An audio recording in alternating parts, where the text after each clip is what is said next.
I've been asked a lot recently to compare these three viral eyeshadows from Half Magic, Urban Decay, and r.e.m Beauty. These are Solstice, Blushing Lizard, and Fembot. And for all three brands, these have been really popular shadows. The r.e.m Beauty one is actually pretty new, but it existed as a liquid shadow and was made into a pressed shadow just about a week ago. And all three shadows have a similar base pigment and shift, but there are some differences in their texture and finishes, so that's what I'm going to focus on. These are all duochrome shadows. They have a reddish taupe base with a really pretty kind of blue leaning sparkle throughout.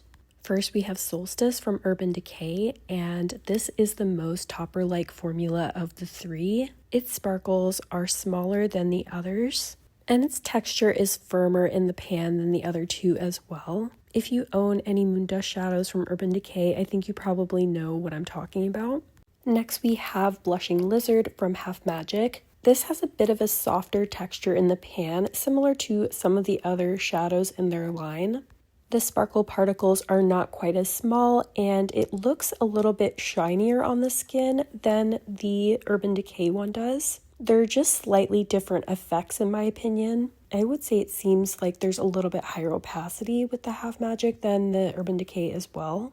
And then last we have Fembot from r.e.m Beauty. I would say the sparkle particles in this one are a little bit bigger than in the Half Magic. The formula also doesn't feel quite as soft and emollient as the Half Magic. It doesn't look as wet or shiny on the skin as the Half Magic one. But I think you get the highest intensity and opacity with this one in my opinion.